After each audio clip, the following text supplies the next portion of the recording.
ورحمة الله وبركاته. اللهم صل على سيدنا محمد وعلى آله وأصحابه أجمعين. ازيكم؟ يا رب تكونوا بخير وبصحة وعافية. امبارح كانت رنج، العشاء رنج، النهارده سمك. يومين اتنين زفارة. أنا لقيت أبو إيمان الصبح جايب لي سمك ومتنضف، يا دوبك قليت وعملت رز.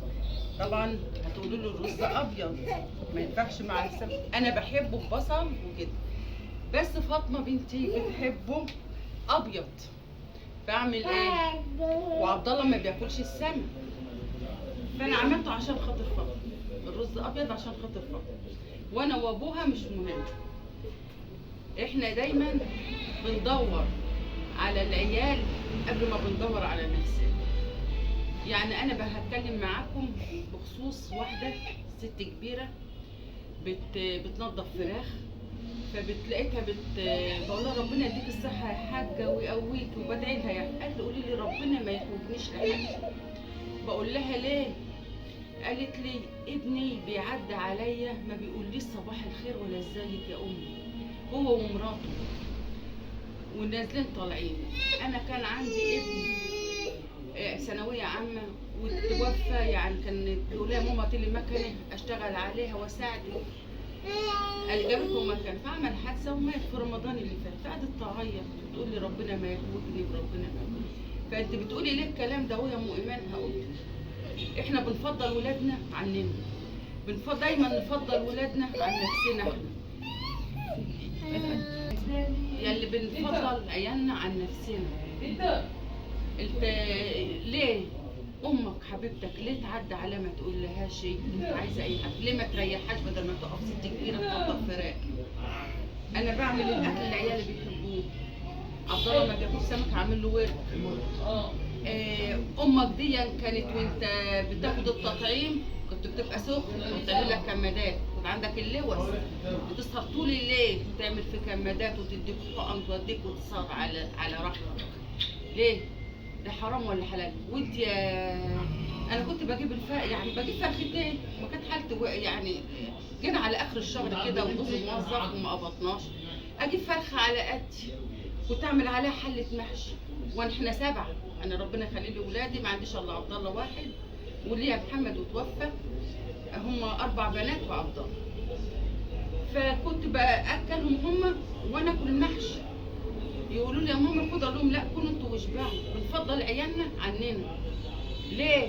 ليه اللي بتكرش امك من البيت عشان تاخدي البيت علشان انت واخواتك والبنات؟ انا شفت الفيديو ده مع ست يا عيني ثابت عليا وقعدت تعيط عشانها، ست كبيره تترمي في الشارع وتقعد عند الجيران.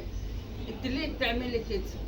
عيالك هيعملوا فيكي كده، وكل واحد هيعمل في امه كده هتلف الايام وهيحصل لكم كده.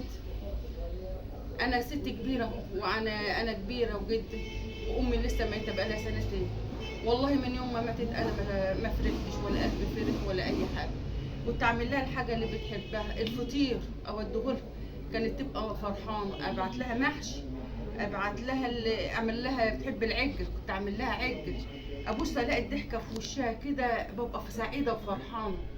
من يوم ما توفت انا دايما اعيط عشانها وادعي لها بالرحمه. خلي بالك من امك من ابوك، هي محتاجالك. لما احنا بنكبر بنحتاج لاولادنا، بنحتاج لهم قوي والله، وبيصعب علينا منهم. انت كمان خلي بالك من امك ومن ابوكي. شيلي امك على راسك يا حبيبتي، وانت اللي بتعدي ما تقولش لامك صباح الخير ولا ازيك يا ماما مش عايزه اي حاجه. ليه كده؟ ليه هو بقى قلبكم في امهات قلبها جامد؟ ده انت بتتكلمي علينا في امهات قلبها جامد، بس انت بقى ما تخليش قلبك جامد، دايما عاملها بما يرضي الله، عشان احنا ما انت اللي هتتحاسب عليها، انت اللي هتتحاسب على امك. والله انا يعني انت كل يوم انا ايوه بقول الحكايه دي ليه؟ لان انا بشوف والله مش عايزه اوصل لكم اللي في قلبي، يعني انا بوصل لكم اللي في قلبي. انا ما كنتش قبل كده كنت بتفرج وازعل واعيط وبتاع وعايزه اوصل للناس واوصل لكم، ما كنتش عارفه. انا دلوقتي لما بنتي عملت القناه انا بتكلم على اللي في قلبي، انا انا بقول لي ده حرام، امك حرام، امك ثم الام ثم الام ثم الاب. يا جماعه يعني هي عايشه معاكم النهارده، يا ترى بكره هتعيش معاكم ولا لا؟ يا عالم، يا عالم هتعيش معاكم ولا لا؟ يعني اليومين اللي الواحد مش ضامن نفسه، ويمكن انت تتوفي قبل امك وهتتحاسبي. انا بعمل اللي ولادي بيحبوه، فكل الام بتعمل كده، اللي عيالها بيحبوه والاكل اللي عيالها بيحبوه. فببقى عايزه اوصل لكم بس كل واحد يشيل امه على راسه وما يزعلهاش. والله بنحتاج لهم قوي، بنحتاج كلمه حلوه ومعامله حلوه. اتصلي بيها كلميها، اتصلي بامك قولي لها ما تزعليش مني يا امي. لو شفت الفيديو بتاعي ده روحي صالحي امك وبوسيها.